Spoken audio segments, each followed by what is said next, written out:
नमस्कार, आदाब, जय हिंद दोस्तों। चलिए जानते हैं 13 मार्च सुबह की ताज़ा छोटी बड़ी खबरों को फटाफट अंदाज में। उससे पहले आपने वीडियो को लाइक नहीं किया तो वीडियो को लाइक कर लीजिए, चैनल पर नए हैं तो चैनल को सब्सक्राइब कर लीजिए और नोटिफिकेशन को भी ऑन कर लीजिए। चलिए चलते हैं खबरों की ओर। यूपी में ऐतिहासिक जीत करने वाली बीजेपी का जल्द शपथ ग्रहण समारोह होने वाला है। खबर है कि होली के बाद योगी आदित्यनाथ फिर सीएम पद की शपथ ले सकते हैं। कल योगी केंद्रीय नेतृत्व की चर्चा में शामिल होने जा रहे हैं। बताया जा रहा है कि जितनी भव्य बीजेपी की यूपी में जीत मिली है, शपथ ग्रहण समारोह भी उतना भव्य किया जाएगा। पीएम मोदी और गृह मंत्री अमित शाह तो उस कार्यक्रम में शामिल रहने वाले हैं ही। उनके अलावा केंद्र सरकार के लगभग सभी कैबिनेट मंत्री भी दस्तक देंगे। इसके साथ साथ बीजेपी शासित प्रदेशों के मुख्यमंत्री भी शामिल होते दिखे जाएंगे।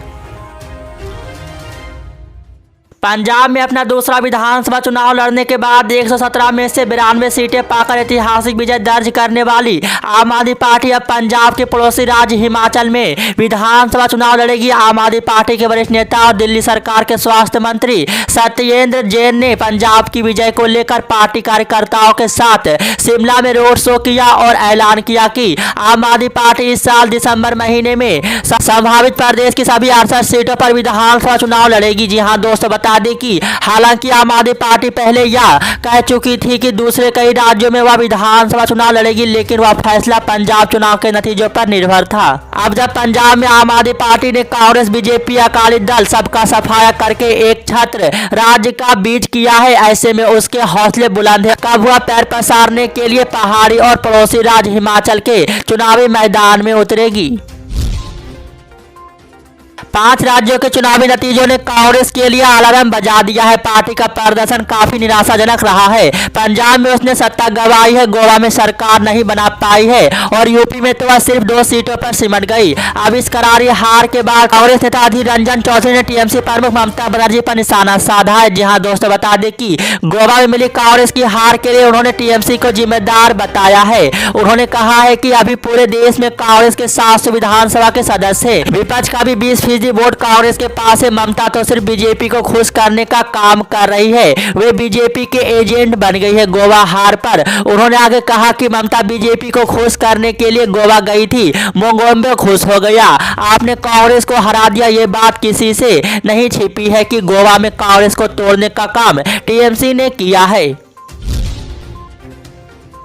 ओडिशा के चिल्का विधानसभा क्षेत्र से बीजू जनता दल के निलंबित विधायक प्रशांत जगदेव ने अपनी गाड़ी से चुनाव के लिए जमा हुई भीड़ को रौंद दिया। इस दुर्घटना में करीब 23 लोग घायल हुए हैं, जिसमें ड्यूटी पर तैनात एक महिला पुलिसकर्मी समेत 7 पुलिसकर्मी गंभीर रूप से घायल है। घायलों को नजदीकी अस्पताल में भर्ती किया गया है। हालांकि इस हादसे के बाद गुस्साए लोगों ने विधायक की गाड़ी को पूरी तरह से क्षतिग्रस्त कर दिया है, साथ ही विधायक के साथ भी मारपीट की है। जी हाँ दोस्तों, बता दें कि खुर्दा जिले के बानपुर ब्लॉक में चेयरमैन चुनाव के लिए विभिन्न राजनीतिक दलों के साथ करीब 500 से 600 लोग इकट्ठा हुए थे। उसी दौरान विधायक जगदेव ब्लॉक पहुंचे और गाड़ी से जबरन भीड़ को रौंदते हुए आगे बढ़ गए, जिसकी वजह से ड्यूटी पर तैनात 7 पुलिसकर्मियों के साथ अन्य 23 लोग जख्मी हुए हैं।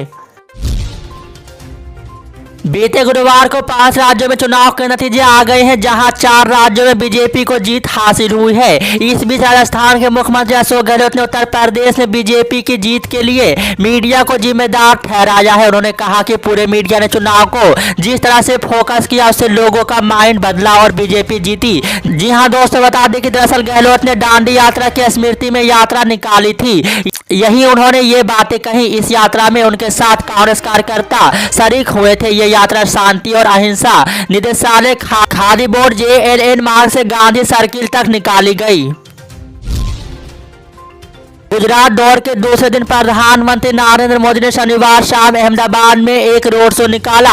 राजभवन से होकर यह रैली सरदार वल्लभ भाई पटेल स्टेडियम पहुंची। यहां पीएम ने खेल महाकुंभ का उद्घाटन किया। इस दौरान पीएम मोदी ने कहा कि मेरे सामने युवा जोश का ये सागर, ये उमंग, ये उत्साह की लहरें बता रही है कि गुजरात का नौजवान आसमान छूने को तैयार है। ये न केवल खेलों का महाकुंभ है, बल्कि गुजरात की युवा शक्ति का भी महाकुंभ है। जी हाँ दोस्तों, बता दें कि स्टेडियम में खिला खिलाड़ियों को संबोधित करते हुए पीएम मोदी ने कहा कि कोरोना के कारण 2 साल तक खेल महाकुंभ पर रोक लगी रही, लेकिन राज्य के मुख्यमंत्री भूपेंद्र भाई ने जिस भव्यता के साथ इस आयोजन को शुरू किया है, उसने युवा खिलाड़ियों को नए जोश से भर दिया है।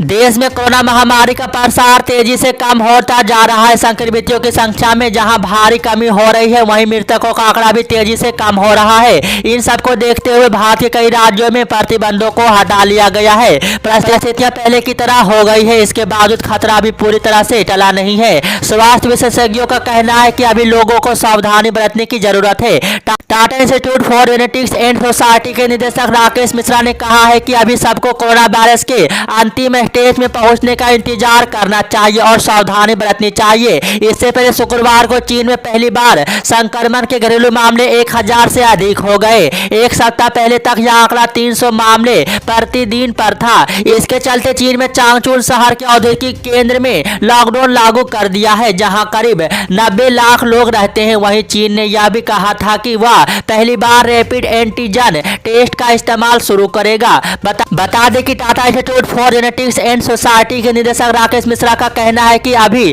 कोरोना गया नहीं है। भविष्य में देश में कई नए वेरिएंट सामने आ सकते हैं।